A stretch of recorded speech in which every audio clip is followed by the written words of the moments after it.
So you know the infinite monkey theorem? It's the idea that if you give a monkey with a typewriter infinite time, it'll eventually type out the complete works of Shakespeare. While Shakespeare's usually the one singled out, it's really not just him. The monkey will type out everything. The King James Bible, one of those weird, epic Bibles for teens with attitude. The fanfic classic My Immortal, and a worse version of it where all the spelling is consistent. The script of this video, and the script of my next video if I ever make another one, and the next, and so on and so forth. Even a description of what you're doing now. Maybe sitting at your desk procrastinating, or maybe lying in your bed scrolling on your phone. I mean, I don't know, but the papers do.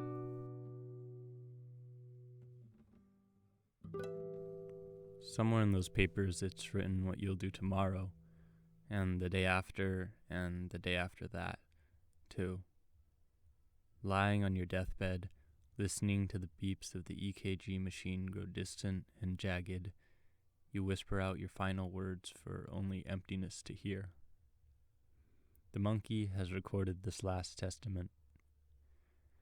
And on that bed, when you curl your pinky against the soft bed sheet, and the flame of your consciousness dims, you see some names and faces of people you've loved till the very end.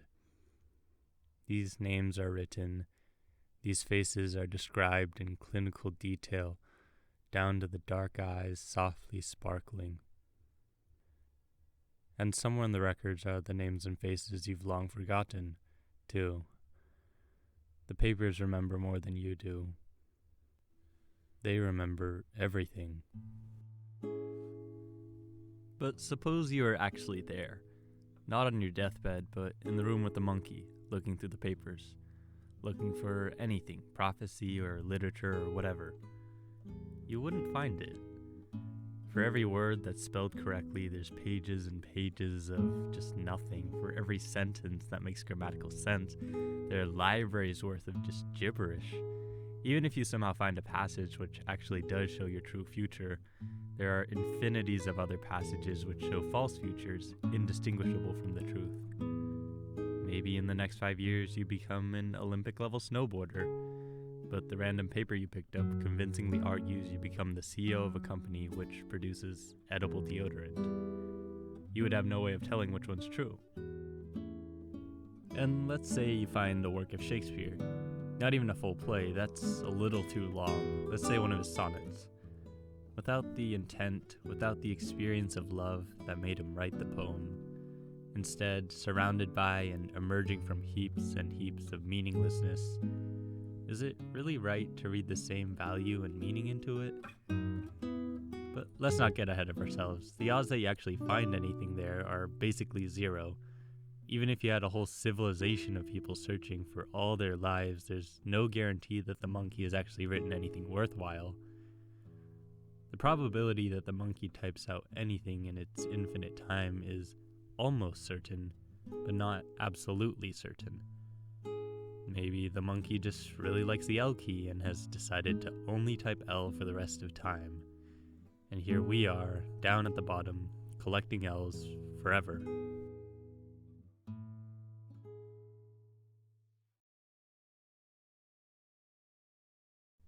The Library of Babel is a short story by Argentine writer Jorge Luis Borges. In it, he describes a world that's kind of like this. There isn't a literal monkey in charge, but instead there's this library made of hexagonal rooms, which are full of books with seemingly random text. Our protagonist is one of the inhabitants of the library, and when describing the randomness of the books, she mentions one that's a mere labyrinth of letters whose penultimate page contains the phrase, "O time thy pyramids."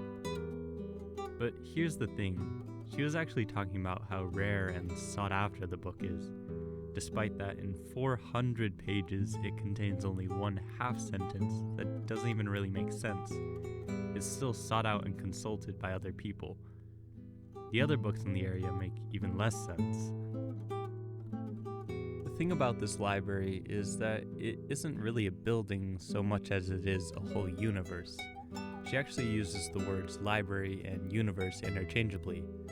She goes on to define library as everlasting ubiquitous system of hexagonal galleries, which isn't exactly how I'd define it, but from this definition, we can see that the books and bookshelves that form the galleries are essential to what makes a library a library. It does leave out a couple of other things that she mentions are also in the library, like the little hallways and little staircases for the librarians to get around, and the closets filled with the essentials for them to live. And this distinction is actually pretty important. The story is greatly concerned with the divide between the semiotic and the extrasemiotic, or things which are signs of other things and things which aren't signs. This is going to get a little abstract, but let me try to explain. The most straightforward example of a sign or signifier would be a word, say the word light bulb, which is a pattern of little squiggly lines which represents or signifies something else. But finding an example of a non-sign is a bit harder. We might want to consider the light bulb itself, but that's not exactly true, is it? Think about it for a little bit. Got it? Got it. Since the world is so rich and varied with all sorts of stuff, which can have all sorts of relationships with other stuff, just about anything can be a sign depending on the context, just like our light bulb. And in a sense, it's through these systems of signs that we could derive any meaning in the world at all. This is a little different for the librarians. Remember that the library is pretty much just the same room repeated over and over. There's the same hallways, the same closets, and the same hexagons. The only thing that ever differs from room to room are the books and the words in them. When describing the layout of the rooms, the narrator mentions bulbs which illuminate the library. Here's a quote from the story. Light is provided by certain spherical fruit that bear the name bulbs. There are 2 bulbs in each hexagon set crosswise. The light they give is insufficient and unceasing.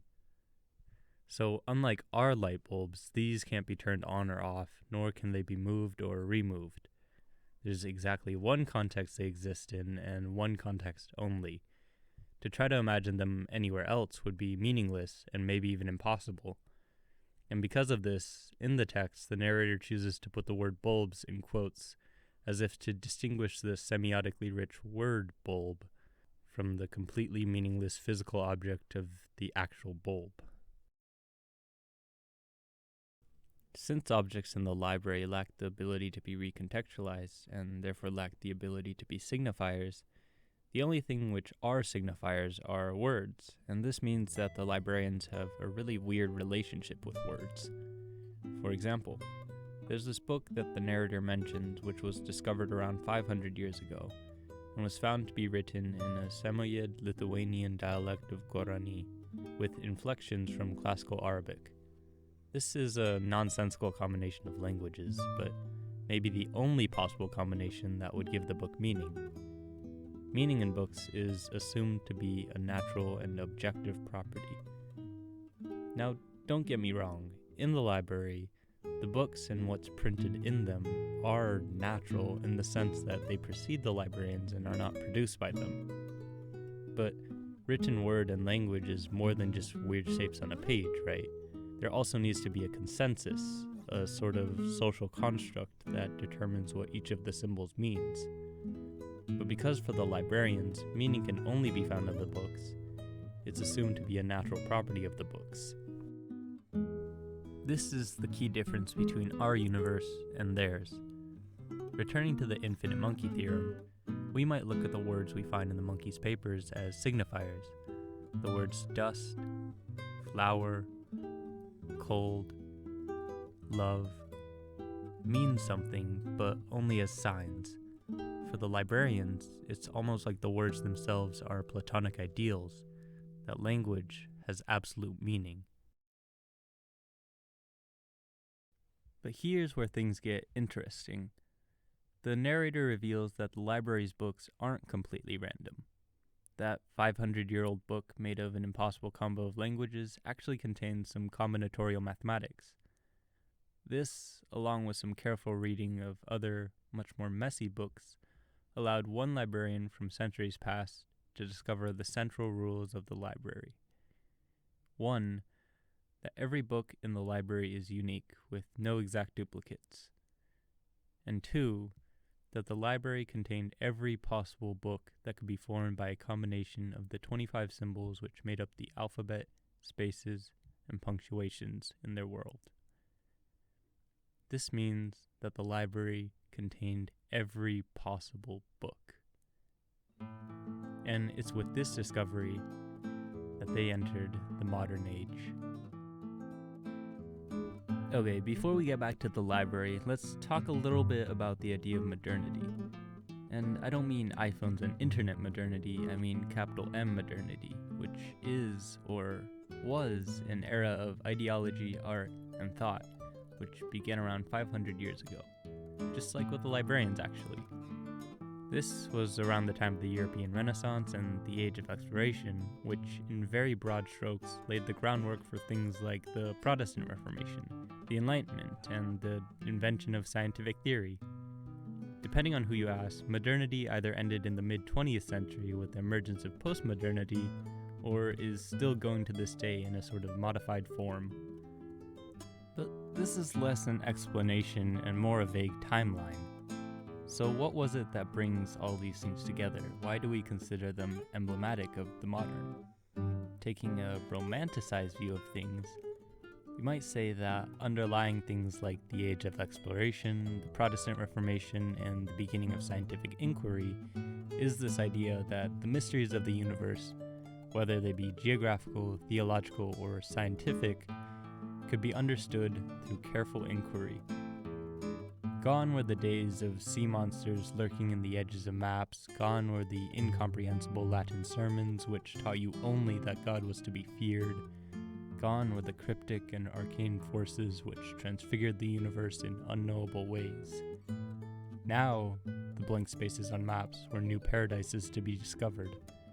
Bibles were printed to be read and learned, and nature could be bent to our will.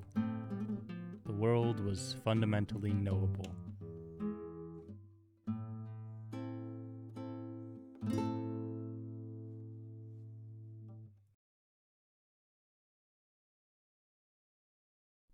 Returning to the library, this is actually exactly what the librarians discovered 500 years ago as well.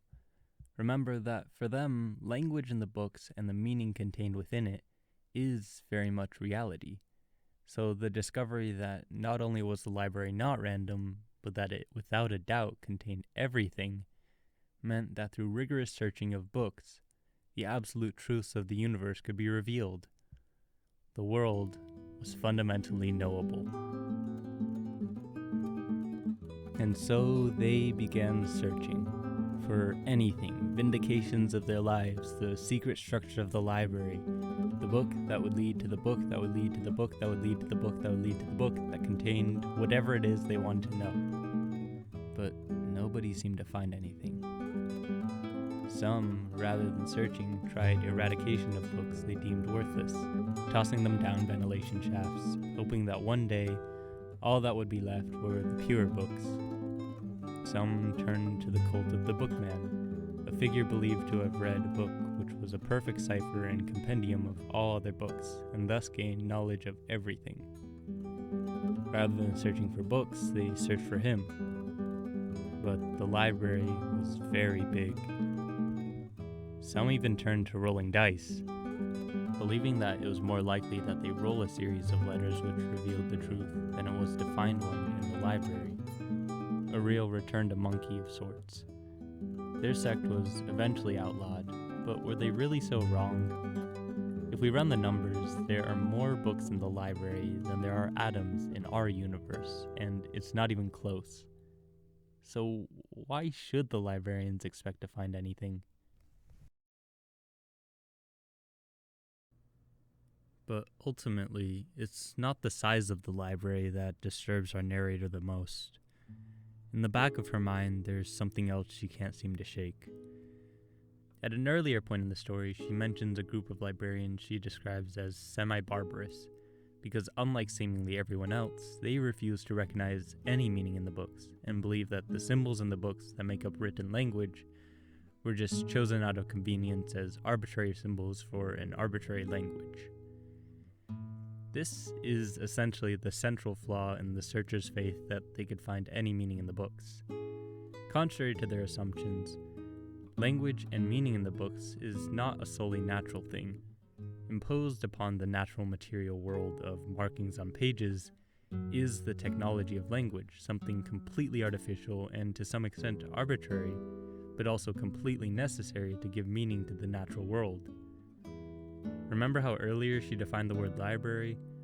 The reason she gave that definition in the first place was to say that the 6 words that made it up might signify completely different things depending on the language and context. She puts it quite succinctly.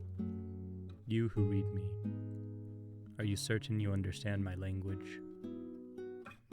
And maybe to you that seemed a bit obvious even from the beginning, but I think that's kind of the point. Just as the librarians are blind to the construct of language, we are often blind to our own constructs when they're closely linked to the material world. So suppose you were one of the librarians looking into our world instead of the other way around. What would you see? Sex, perhaps?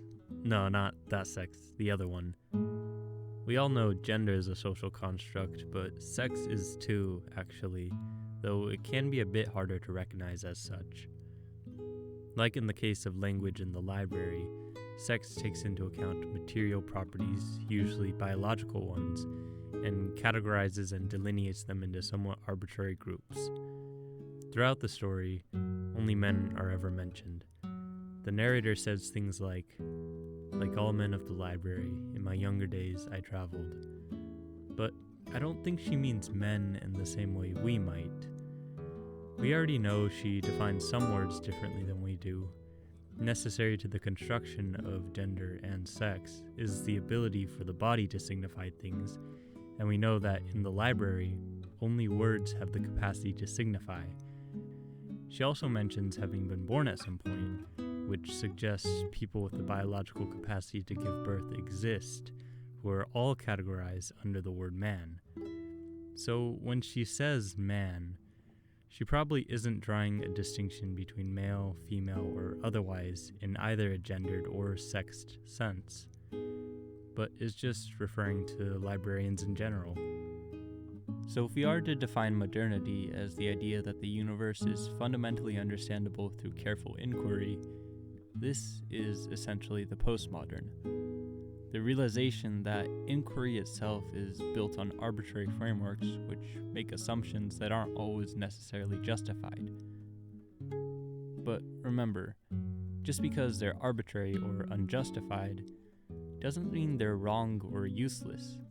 In fact, with this new awareness, we can better sharpen our thoughts, evaluate them for truth and utility, and even go beyond them if needed.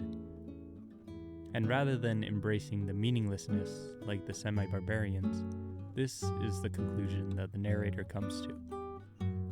As she says, to speak is to commit tautologies.